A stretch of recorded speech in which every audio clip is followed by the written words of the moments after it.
Hi, it's Leanna Merrick, and you're watching episode 7 of the Modern Girl's Guide to Sewing.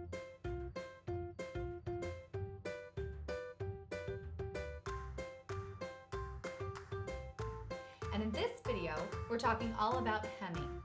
How your garment is hemmed, or how the edges are finished, can be a dead giveaway on whether a piece has been handmade or store-bought. We are huge believers in finishing a garment correctly. You can spend hours on a skirt getting the sides matched up and the fit just right, but if you have a hem that's unfinished or crooked or bunched up on one side, it will distract from the whole look. Yeah, it really does. Basically, hemming is when the edges of the fabric are folded up once or twice and sewn, leaving a clean finish. It also prevents the fabric from fraying. We have found that most of our garments have hems that are either a 1/4 inch, a 1/2 inch, or 1 inch wide. We use a 1/4 inch hem for smaller garments like scarves or the bottom of a shirt if the fabric is thin like chiffon or silk. We usually use a 1/2 inch hem when finishing the bottom of sleeves of a knit shirt or a knit skirt, and we use a 1 inch hem with larger garments with a heavier drape like a linen skirt or a thick knit dress. When you calculate how much to add for your hem, decide if you want to turn the fabric up twice and stitch across, or if you're going to serge the edges and will only need to fold the fabric up once and sew. If you are using the folded twice method, go ahead and double the size of the hem you will want. For example, if you are adding a 1/2 inch hem to the bottom of a shirt and will be folding the bottom twice, make sure you add 1 extra inch to the length so that you can fold it up 1/2 inch, press, and then fold it up another 1/2 inch, pin, and sew. Woven fabrics without any stretch just require a simple straight stitch line across the top of the fold to hold the fabric in place. With any hem, remember to backstitch at the beginning and end, and also to remove your pins as you sew.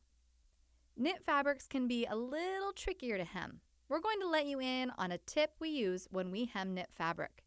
Even though knit fabric doesn't fray, we always serge the edges of the fabric. Not only does this give a more professional appearance, but it adds some weight to the end of the fabric, making it easier to work with when hemming. We will talk all about serging in the intermediate course.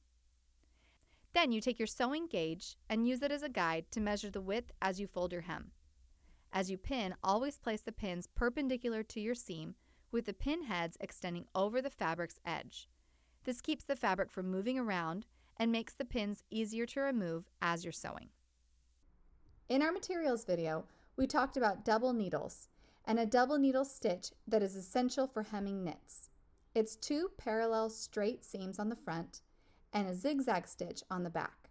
It gives your garment a super professional looking finish and is typically used for sleeves or other edges of garments that sometimes require some stretch when putting them on and off. Our last type of hem is called a blind hem or an invisible hem.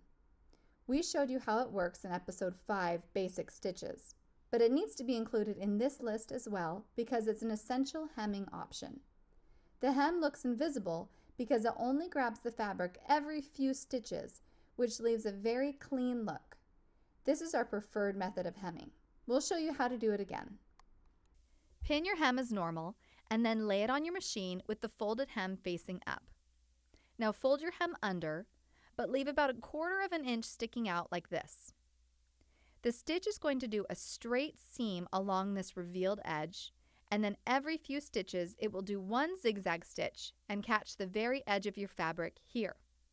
You don't want any of those straight stitches to be sewn on the main part of your fabric, only the very tip of the zigzag. When you're done, it would look like this on the right side of your project. Always remember to press your hems when you're done stitching them up. This will keep them crisp and flat.